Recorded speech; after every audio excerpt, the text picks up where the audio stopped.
Okay, so happy Learning Day. I know this isn't ideal, but we will discuss Newton's law of universal gravitation today and see if we can solve some simple problems that involve this law. First thing to understand about law of gravity, and you've talked about gravity before, so it's not a big deal, but it's a force that talks about one mass being attracted to another mass. So this is an attractive force between two masses. Now we quantify this with this equation. Okay, with g as a constant that we'll get to in a second, but the mass of the two objects in question multiplied by each other, we divide that by the distance between them squared, distance is squared, and then it helps us find the force. So now g, our constant, it's a really, really small number. Okay, now our units for this are newtons times meters squared over kilograms squared. Knowing that, our masses should be in kilograms, and our distance needs to be in meters for units to cancel so that we can get newtons as our magnitude of force, okay? So this is the force, this is the equation. A couple things about this. Gravity, because that constant is so small, is the weakest force in nature. When we talk about electricity, you'll see why we can talk about it that way. Gravity decreases rapidly with distance, all right? Because when we say that force, and our r is squared, as we get farther apart, that gets squared, which means our force is going to be reduced by that distance squared. So it's going to go down a lot more. So let's say our distance is between them is doubled. Our force then is reduced by 4 times. Okay, so this is why that happens, and this equation proves it. Total gravitational force is a vector sum. What that means is if we have objects, so we have this object and these objects, there's going to be different things tugging on this different gravitational force. We have to find this force and find the difference between them. All right, so total gravitational force is a vector sum.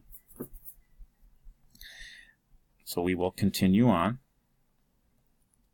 and look at something mathematically. So we got a girl taking a dog for a walk. I didn't put the diagram on there, but we want to find the force of gravity between this girl and her dog when they're separated by a distance. Okay, we're treating the girl and the dog as point masses, which means their center of gravity is going to be where that 45 and that 11 kilograms is at, just to make things easier when we talk about solving. So force is our constant. Mass 1, mass 2, over our separation distance squared. 6.67 times 10 to the negative 11 is big G. Our masses are 45 and 11, and we take 1.0 and we square it. We crunch all these numbers and we get 3.3 times 10 to the negative 8 newtons. Okay, that's an 8. Now, what this all means is that even though there's a force of attraction between these two small masses, it is very, very weak. That's why our dog doesn't just come straight to us and we don't stick to each other. There's a force of attraction, but in the whole scheme of things, there are stronger forces acting on us and the dog, or that girl and the dog during this time. And that big force is the Earth. The mass of the Earth is so big, so we take that mass and we make that number really, really big, right? If that number's really, really big, then the force of gravity between us and the Earth is going to be so much greater than us and the dog that we don't feel that attraction to the dog. But it does exist. All right, let's look at a hypothetical here. So we got 3 equally spaced, equally massive objects showing below experiences gravitational forces due to the other 2 objects. Rank the objects in order of increasing magnitude of the total gravitational force they experience. Indicate ties where appropriate. I'll give you that opportunity to do that right now. You can pause and write down your answer. Okay, so you've written down an answer. Now let's talk about it, and we're going to look at each of them individually. So A, we got AB distance and AC, okay? Let's just give some numbers here. Let's say since this distance is closer, that force is going to be greater. We'll give that a force of 10. Because A and C are farther apart, and again, we can probably quantify that, but we'll make it a smaller number. All right, and since it's twice as much, it should be the distance is twice as much, it should be 1/4 of that, right? So 10 divided by 4 should be 2.5. So that gives us 12.5 for A, all right? Because it's AB and AC. So now let's look at B. B is attracted to A over that distance we said is 10, right? And then B and C also 10. But C's pulling this way, AB's pulling this way. So one's positive, one's negative, right? B not getting any total gravitational force, like kind of balancing out. Because AC is going in that direction. So now let's look at C. We got CA and we got CB. CA we've already determined is going to be 2.5. CB also going in the same direction. CA, CB going in the same direction is going to be 10. That's going to be 12.5. So C and A are both feeling the same force. A is equal to C.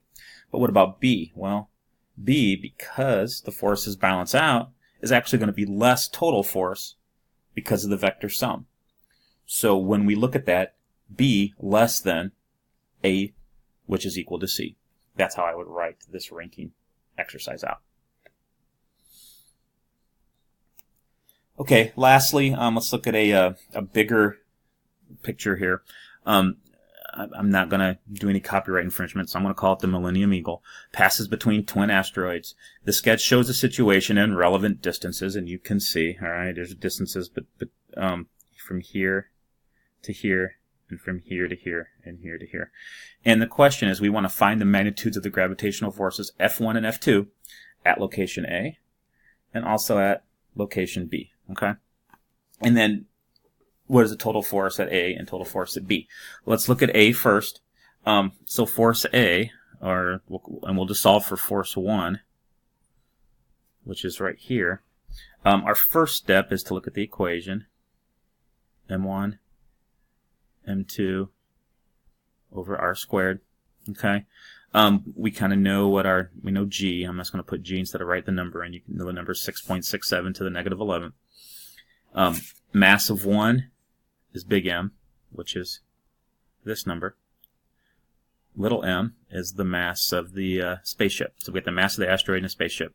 So we got our masses, and we know our constant. Now our distance. We want to find this distance. We made a nice little right triangle here of 3 and 1.5. So we can find our R. So R is going to be, and we can Pythagorean theorem, our little R is going to be 3,000 meters squared plus